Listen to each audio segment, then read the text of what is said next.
In 1519, Hernando Cortez went to southeastern Mexico and started to claim new lands for Spain. The people that lived in Tabasco, namely the Aztecs, were able to fight back for a while until the cannons and rifles of the Spaniards cut them down. After surrendering, the natives handed over 20 women. One of them, named Donna Marina, served as a translator and was rumored to be a courageous warrior. After the Spanish discovered the new lands, more Spanish explorers started setting off to discover more of this magical place. Eventually, these men were known as conquistadors because they conquered land for the King of Spain. These men were sometimes not really after conquest, but gold. It was said that the men of Cortez had a disease only gold could cure. This disease was most satisfied when they came to the Aztec city of Tenochtitlan, which was full of gilded statues and gold coins. Their greed for gold eventually led to the natives being forced to mine for precious metals. Cortez defeated their capital of Tenochtitlan and set about creating Mexico City to serve as the capital of New Spain. To help build and farm the land, they enslaved natives under the labor system known as the encomienda. Finally, this all stopped in 1542 when the royal monarchy banned the encomienda. Earlier, the Spanish had sent Juan Ponce de Leon north to discover and claim more land. Coincidentally, he saw a beach with trees on it on Easter Day and named it La Florida. This launched another gold-driven exploration effort in Florida, which lasted 50 years. When they were done, they decided to give it to France, but went back on their decision and sent their fiercest warrior to clear out the French and natives, and he ended up establishing an outpost named St. Augustine. Even though the encomienda was banished, they still had religious missions where they would have a courtyard for the forcibly converted Indians to pray. One of these Indians, who was a religious leader named Pope, worshipped in a different way to a different god and was whipped by the Spanish, and all his hatred built up over the course of a few years and developed a strong army of 17,000 natives and drove the Spaniards out of New Mexico down into New Spain. 14 years later, the Spaniards took back Mexico and its surrounding areas. In 1600, John Smith helped Hungary fight a war against the Turks. After his heroic efforts, they knighted him. He went exploring in 1606 and found himself in Virginia, helping everyone survive in a cold, harsh environment. They started a colony called Jamestown near the River James, named after James I. Soon after, people did not want to farm or work the land, so there was a shortage of everything from water to food. Finally, John got some Indians to provide food for them for a trade. Unfortunately, later that year, he was burned by gunpowder, forcing him to go back to England. After that, England sent 600 people aboard a ship to live in Jamestown. Only 60 of them ended up surviving the winter. They were sailing down the Jamestown River to leave when they ran across another English ship that was run by tight-fisted leaders that made sure all the colonists were doing their work and hung them if they didn't. Tobacco was later discovered to grow very well in Virginia and was given the nickname brown gold because of its value. After the tobacco discovery, the Virginia Company, who owned most of Virginia, placed an act stating if a person paid for someone's travel to Virginia, they could have 50 acres of land. This was called the Headright Act. The people that worked this land were normally indentured servants. As the English expanded their empire, eventually this made the Native Americans uneasy and fights broke out. By 1644, 10,000 people lived in Virginia, while the Powhatan clan's numbers slowly declined. Eventually there was a call in 1676 to kill a bunch of Indians. This was led by Bacon, who created an army, but it was declared illegal by the governor and shut down. He then had a rally, and it ended up turning violent, with Bacon setting Jamestown on fire and claiming it as his own. Bacon died soon after, and Governor Berkeley subdued the rebels, but he was given some critical acclaim and asked to come back to England. He died before he ever had a meeting with the king. This whole thing was called Bacon's Rebellion. Puritans were church members who wanted to purify or reform the Church of England. King Henry VIII broke with Roman Catholicism in the 1530s. His daughter Elizabeth I formed the Church of England, or Anglican Church. Puritans felt the Anglican Church had kept too many of Catholic rituals and practices. Puritans granted that ministers were a source of moral instructions, but objected to the authority of Anglican bishops. Separatists, known today as the Pilgrims, fled from England to escape persecution, first to Holland and then to America.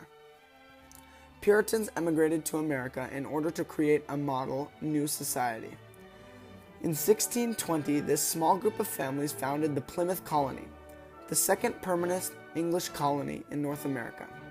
They are known in history for helping to create a New England. Puritan laws criminalized drunkenness, swearing, theft, and idleness. No person shall spend his time idly or unprofitably. Puritans crossed the Atlantic as families. Puritans kept a watchful eye on families and stepped in when necessary. Disobedient children were sometimes placed in more God-fearing homes. Quarreling spouses sometimes were placed in the stocks or the pillory. In 1628, Anne Dudley married Simon Bradstreet. They were Puritans who boarded the Arbella, the flagship of the Puritan expedition to America. Anne Bradstreet later went on to write the book of poetry entitled "The 10th Muse Lately Sprung Up in America." It is regarded as one of the first important works of American literature. Another colony was called the Massachusetts Bay Company. John Winthrop gained a charter for a joint stock enterprise to be void of political oppression and religious persecution. Winthrop had a sense of mission to bind the Puritans together, but he did not stem the beliefs of social equality and political democracy. As Winthrop said, "Some must be rich, some poor, some high and eminent in power and dignity, other mean and in subjugation." Adult males who belonged to the Puritan Church could vote, 40% of men, annually for the general court. Not everything was harmonious in the Puritan community. There was dissent. Roger Williams and Anne Hutchinson challenged the social order upon which the colony was founded. As Roger Williams said, "Forced religion stinks in the nostrils of God." Williams expressed controversial views. He declared that the English had no rightful claim to the land unless they purchased it from Native Americans. Williams declared that government officials had no business punishing settlers for their religious beliefs. The General Court ordered Williams to be arrested and returned to England. Williams fled to Rhode Island, where he created a new colony called Providence. Anne Hutchinson was soon banished because of controversial views as well. She taught that the Holy Spirit enlightens the heart of every true believer. Anne Hutchinson also fled to Rhode Island. Eventually, she moved to the New Netherlands, where the Dutch practiced religious toleration. Not only did the Puritans have trouble getting along with each other, they didn't get along with the Native American neighbors. The Native Americans resisted colonial expansion. Native Americans recognized the rapid spread of the settlers meant an end to the way of life they had. For every acre a Puritan needed for farming, a Native American needed 20 for hunting, fishing, and agriculture. To Native Americans, no one owned the land. Native Americans saw land trades as temporary deals, not forever treaties. Disputes over land caused the Pequot War. When the Pequot nation decided to wage war against the colonists formed an alliance with the Narragansett. In May 1637, 90 English colonists and hundreds of Native American allies surrounded a Pequot fort and massacred men, women, and children. The Narragansett begged for the English to stop the killing, but the English wouldn't stop until only a few of the 500 to 600 Pequot were left alive. Another conflict between the colonists and Native Americans was called King Philip's War. Native Americans had to obey Puritan laws, such as no hunting or fishing on Sunday. The Sabbath day, Wampanoag chief Metacom was called King Philip. He organized his tribe and several others into an alliance and went to war with the colonists. King Philip's War startled the Puritans. Native Americans used hit-and-run tactics for over a year. When Metacom was killed by a bullet, they exhibited his head at Plymouth for 20 years. About 1/10 of the colonial men of military age in New England were killed in King Philip's War. After this event, Native Americans never again had much control around the colonies. In 1621, the Dutch government gave permission to the Dutch West India Company to colonize New Netherlands to help expand the fur trade business there to compete with the neighboring Swedish and Finnish fur traders. At its height, New Netherlands had a very diverse population of people from all over Europe, as well as Jews and Africans, free and enslaved. The English believed the Dutch colony to be a void that split the English colonies in two. Because of this, King Charles II granted his brother, later known as King James I, to drive out the Dutch. In doing so peacefully, James, the Duke of York, renamed New Netherlands to New York. In 1667, a young William Penn of 22 committed himself to the Society of Friends, or Quakers, a Protestant denomination which had radical views for this time period. Penn's goals were to colonize an area in America and make it into a state of freedom and toleration.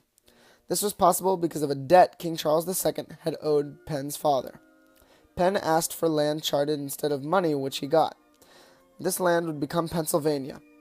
Penn saw Pennsylvania as a holy experiment focused on brotherly love, for which the city of Philadelphia is named for.